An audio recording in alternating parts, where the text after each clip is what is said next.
Hello student, आज हम science का 3 चैप्टर पढ़ेंगे और इससे पहले 2 चैप्टर कंप्लीट हो चुके हैं। चलिए देखते हैं इसमें। प्रश्न 1 है, जिंक धातु के सल्फाइड अयस्क से धातु निष्कर्षण का रासायनिक समीकरण देते हुए वर्णन कीजिए। तो इसमें जो अयस्क है वो क्या है? Zinc sulphide. तो हम देखिए एक इसमें और परिभाषा होती है भर्जन। जब हम किसी अयस्क को वायु की उपस्थिति में अधिक ताप पर गर्म करते हैं तो उसे भर्जन कहते हैं।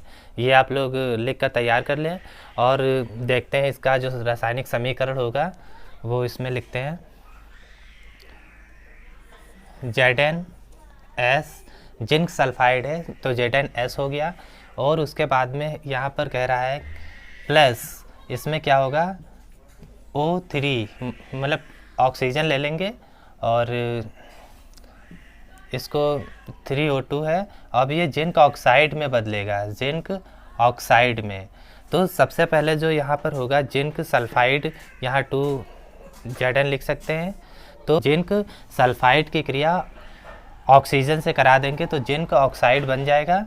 क्योंकि Zn यहाँ पर 2 है तो यहाँ Zn है तो 2 यहाँ पर लगा देंगे यहाँ पर, तो Zn O हो जाएगा इधर, और S जो होगा वो O से क्रिया कर लेगा तो सल्फर डाइऑक्साइड बन जाएगा।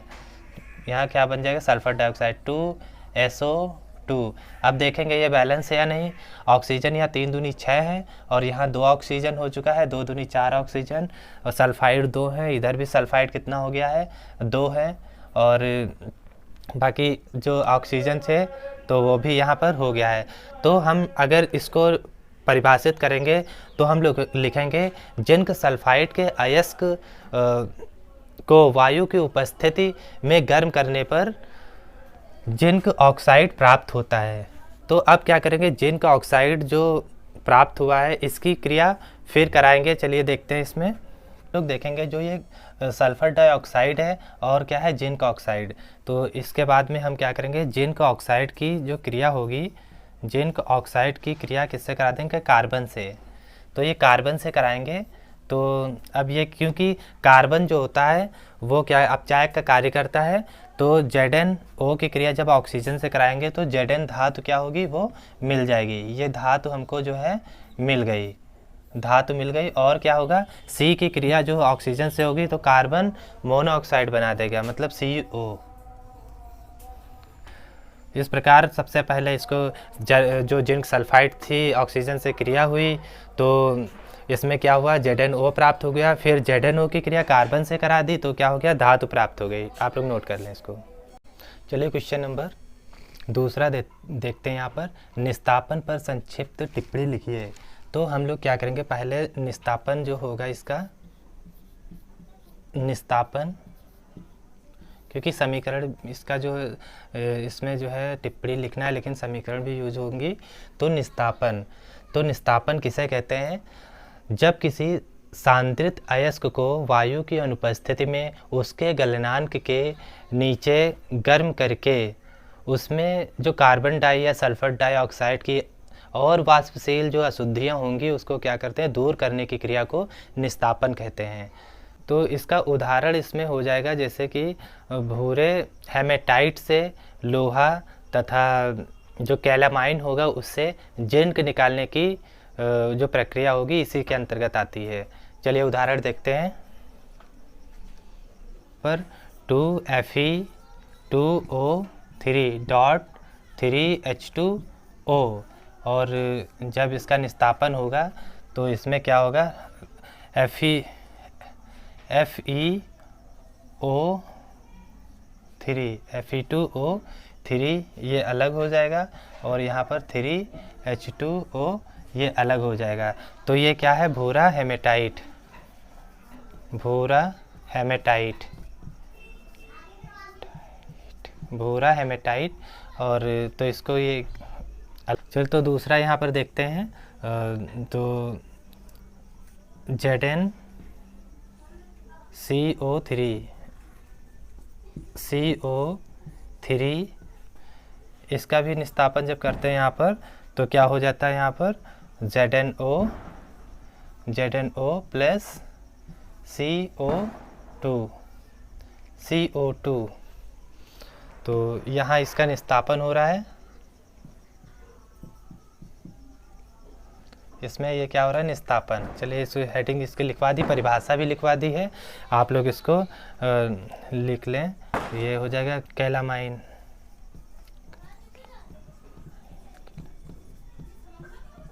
कैलामाइन नोट कर लीजिए आप लोग इसे।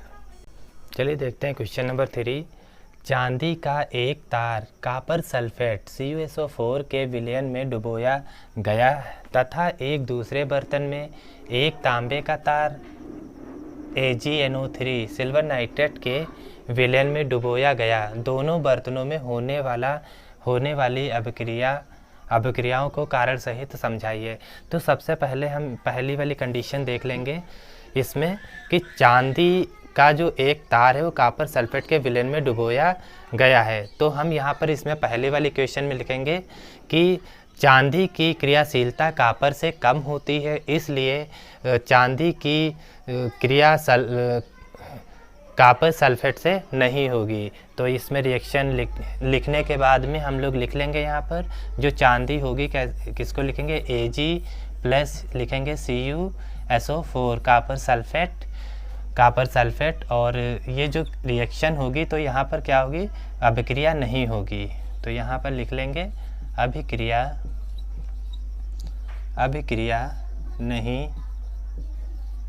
नहीं होगी, क्योंकि इसकी जो सक्रियता है वो चांदी की सक्रियता कॉपर से कम है। चलिए दूसरी देखते हैं। इसमें दूसरे बर्तन में एक तांबे का तार AgNO3 के विलयन में डुबोया गया है। तो जब इसमें ये डुबोया गया, अब इसको देखते हैं पहले। कॉपर इसमें जो डुबोया गया है किसमें, AgNO3। तो इसमें देखेंगे यहाँ पर, अब इसमें लैंग्वेज भी लिख सकते हैं कि कॉपर की जो सक्रियता होगी वो सिल्वर से अधिक होगी, इसलिए यह जो सिल्वर नाइट्रेट का विलयन है उसमें कॉपर Ag को विस्थापित कर देगा। ठीक है, चलिए अब देखते हैं इसको। यहाँ पर हो जाएगा CuNO3 की होल ट्वाइस हो जाएगा यहाँ पर, और कॉपर क्या हो जाएगा, ये जो Ag है वो Ag ये अलग हो जाएगा। चलिए बैलेंस देख लेते हैं। सो बैलेंस हो गई है 2AgNO3। ठीक है, बैलेंस कॉपर यहाँ पर एक है, कॉपर NO3 है, NO3 की होल ट्वाइस हो गया Ag2। चलिए इसको आप लोग नोट कर लें। चलिए क्वेश्चन नंबर 4 देखते हैं। सक्रियता श्रेणी के आधार पर व्याख्या कीजिए कि क्यों कॉपर तनु सल्फ्यूरिक अम्ल में घुलकर हाइड्रोजन गैस मुक्त नहीं करता है। तो हम लोग देखेंगे कि जो हाइड्रोजन, अगर इसमें फिर लैंग्वेज लिखेंगे तो लिखेंगे कि हाइड्रोजन की स्थिति हाइड्रोजन की स्थिति जो है वो किससे, कॉपर से ऊपर है, इसलिए हाइड्रोजन का जो इलेक्ट्रोड विभव होगा वो कॉपर से अधिक होगा, इसलिए हाइड्रोजन गैस विस्थापित नहीं होती है। तो हम लोग क्या करेंगे, जो H2SO4 होगा ये कैसा होगा, तनु होगा, और प्लस इसमें क्या होगा, कॉपर। तो जब कॉपर से रिएक्शन होगी तो ये क्या होगी, इसमें कोई अभिक्रिया नहीं होगी। तो लैंग्वेज लिखने के बाद में ये रिएक्शन आप लोग लिख लीजिएगा।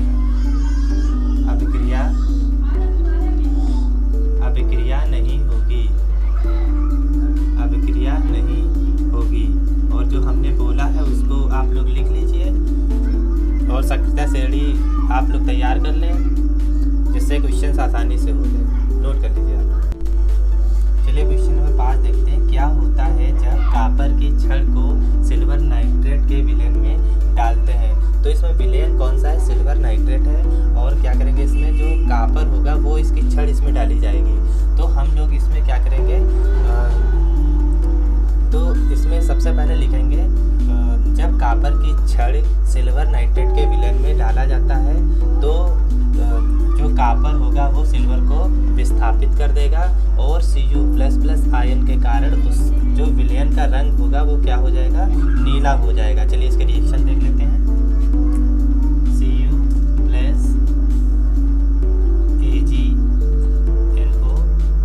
Cu+AgNO3 गिव्स आउट, ये हो जाएगा यहाँ पर CuNO3 की होल ट्वाइस हो जाएगा,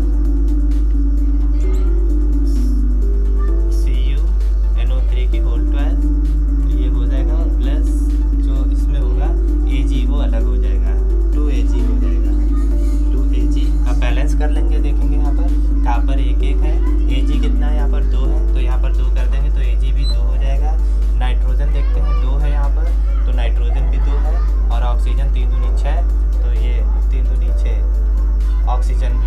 ठीक है, आप लोग इसको नोट कर लीजिए। चलिए देखते हैं क्वेश्चन नंबर 6, निम्नलिखित में अंतर लिखिए। तो खनिज हम लोग देखेंगे इसमें क्या होता है। खनिज क्या होता है। खनिज तो मिनरल होता है प्रकृति में जो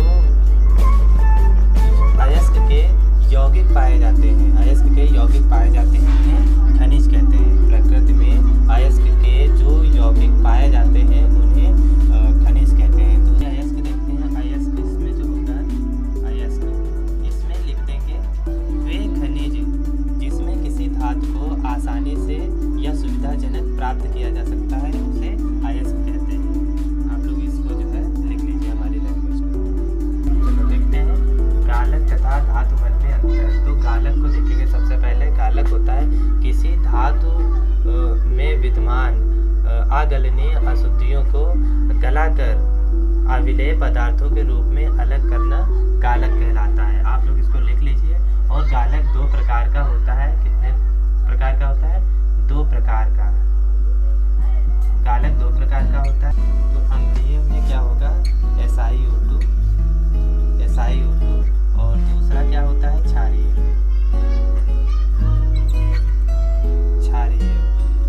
इसका क्या होगा? CaO। अम्लीय और ये क्षारीय। धातुमल। चलिए देखते हैं। अम्लीय जो गालक होगा, अम्लीय गालक जो होगा क्षारीय अशुद्धियों से क्रिया करके धातुमल के रूप में अलग हो जाती है। और जो क्षारीय जो अशुद्धियाँ होगी, अगलनीय अशुद्धियाँ, वो अम्लीय अशुद्धियों से क्रिया करके धातुमल के रूप में अलग हो जाती है। चलिए इसकी एक रिएक्शन देख लेते हैं। यहाँ पर SiO2 प्लस CaO। तो ये इसकी रिएक्शन जो हो जाएगी यहाँ पर, तो बनेगा यहाँ पर CaCiO3। तो इसी को ही क्या कहते हैं? धातुमल। नोट कर लीजिए। चलिए क्वेश्चन नंबर 8 देखते हैं। यहाँ पर फर्स्ट है यहाँ पर कॉपर के प्रमुख दो अयस्कों के नाम तथा सूत्र लिखिए। तो कॉपर के दो लिखना है। तो एक इसमें हो जाएगा, मान लीजिए कॉपर पाइराइट, कॉपर पाइराइट। और दूसरा हो जाएगा इसमें कॉपर ग्लांस, कॉपर ग्लांस। चलिए इसका फॉर्मूला भी लिख लेते हैं इसका। तो इसका फॉर्मूला जो होता है CuFeS2 और कॉपर ग्लांस का है CuS2, कॉपर ग्लांस। चलिए एल्युमिनियम के अयस्क देखते हैं और इसका सूत्र भी लिखना है। तो एल्युमिनियम का ए होगा बॉक्साइड,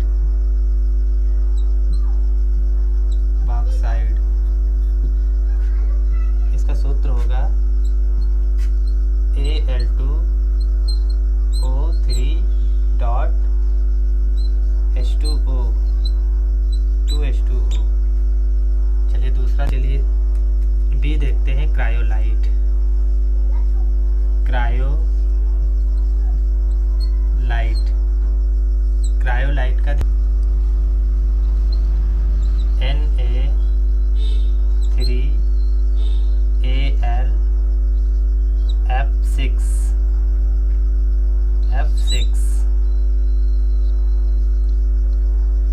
क्रायोलाइट का है Na3Al F6।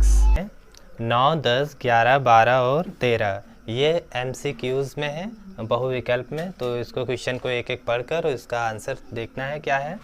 तो धातु है, तो धातु है इसमें देखेंगे बोरान है, लिथियम है, सिलिका है और कार्बन। तो ये क्या है? ये तो गैस है। सिलिका भी ये धातु नहीं है, बोरान भी धातु नहीं है। धातु कौन सी है? लिथियम। लिथियम क्या है? ये धातु है और बाकी धातु नहीं है। तो जितनी भी गैस होंगी वो सारी क्या होंगी? अधातु। और ये धातु है। चलिए दूसरा देखते हैं क्वेश्चन 10। एल्यूमिनियम की सतह पर ऑक्सीजन परत कहलाती है। एल्यूमिनियम जो होगा Al जो होता है एल्यूमिनियम, तो इसमें क्या होगा एनोडिन, ये हो जाएगा आंसर इसका, और ये नहीं होगा, इसको कट कर दीजिए। अब उसके बाद देखते हैं प्रश्न नंबर 11। कौन सी धातु अम्ल से हाइड्रोजन विस्थापित करती है? ये बहुत इंपॉर्टेंट क्वेश्चन है। और देखते हैं कि जो है इसमें कौन से Zn है, कापर, Ag मतलब सिल्वर, Hg पारा। तो इसमें क्या होगी आंसर Zn। अब इसमें हमको क्या करना होगा, जो सक्रियता श्रेणी है उसको आप लोग अच्छी तरीके से तैयार कर लें। कोई भी जो धातु होगी अगर किसी धातु के ऊपर होगी तो ऊपर वाली जो धातु होगी वो अधिक क्रियाशील होगी और नीचे वाली धातु कम क्रियाशील होगी। तो ऊपर वाली धातु जब उसमें क्रिया करेगी तो नीचे वाली धातु क्या होगी, वो विस्थापित हो जाएगी, और जो अधिक सक्रियता वाली जो धातु होगी वो उसमें जुड़ जाएगी। तो क्योंकि ये Zn जो है वो हाइड्रोजन से क्या होगा ऊपर होगी, तो इसकी सक्रियता जो है क्या होगी, इसमें जो है कौन सी धातु अम्ल से हाइड्रोजन विस्थापित करती है, तो Zn क्या होगी, इसमें हाइड्रोजन से इसकी क्रियाशीलता अधिक होगी, जिससे हाइड्रोजन क्या होगा विस्थापित हो जाएगा। तो इसमें ये आंसर हो जाएगा जिंक, और कापर नहीं होगा, Ag भी नहीं होगा, और ये Hg पारा। चलिए 12 क्वेश्चन नंबर देखते हैं। अधातु है। अब इसमें अधातु जैसे कि इसमें K है और फ्लोरीन F और एल्यूमिनियम और सोडियम। तो इसमें देखते हैं पोटेशियम भी इसमें क्या है अधातु है, और सॉरी ये क्या है धातु है, पोटेशियम धातु और एल्यूमिनियम और सोडियम ये सब धातु है। अब इसमें कह रहा अधातु नहीं है, क्योंकि फ्लोरीन जो होती है वो क्या है, फ्लोरीन सही होगी और ये सारी क्या होंगी, ये गलत हो जाएंगी। तो इसमें अधातु है क्या है फ्लोरीन, क्योंकि ये गैस है, फ्लोरीन गैस। अब देखते हैं प्रश्न नंबर 13। जर्मन सिल्वर में कौन सी धातु नहीं होती है? तो जर्मन सिल्वर, अब नाम देखिए जर्मन सिल्वर है, इससे लगता है कि इसमें जो है सिल्वर है, लेकिन वास्तव में क्या होता है उसमें सिल्वर नहीं होता है। तो जर्मन सिल्वर में कौन सी धातु नहीं होती है, तो कौन सी नहीं होगी इसमें Ag, जिससे चांदी जिसको कहते हैं अर्जेंटीनम, तो ये क्या होगी इसमें नहीं होती है। तो आंसर इसका ये हो जाएगा। तो कापर ये नहीं है, ये भी नहीं है और ये भी नहीं है, इसका मतलब Ag। तो क्वेश्चन को आप लोग समझ कर देखें कि जर्मन सिल्वर में कौन सी धातु नहीं होती है, तो क्या है Ag। तो अब इसमें पहला जो था धातु है तो कौन सा हो गया लिथियम। एल्यूमिनियम की सतह पर जो ऑक्सीजन परत कहलाती है वो एनोडिन। और कौन सी धातु अम्ल से हाइड्रोजन विस्थापित करती है, तो Zn। और इसमें हो जाएगा 12 में अधातु है ये फ्लोरीन हो जाएगा, और जर्मन सिल्वर में कौन सी धातु नहीं होती है Ag। आप लोग जितने भी क्वेश्चंस कराए गए हैं अच्छे से तैयार कर लें, क्योंकि कोई भी क्वेश्चन को MCQs में पूछा जा सकता है बहुविकल्प में, तो कहीं से भी किसी का फॉर्मूला पूछ सकते हैं। तो आप लोग अच्छे से पढ़ें। चलिए नोट कर लीजिए।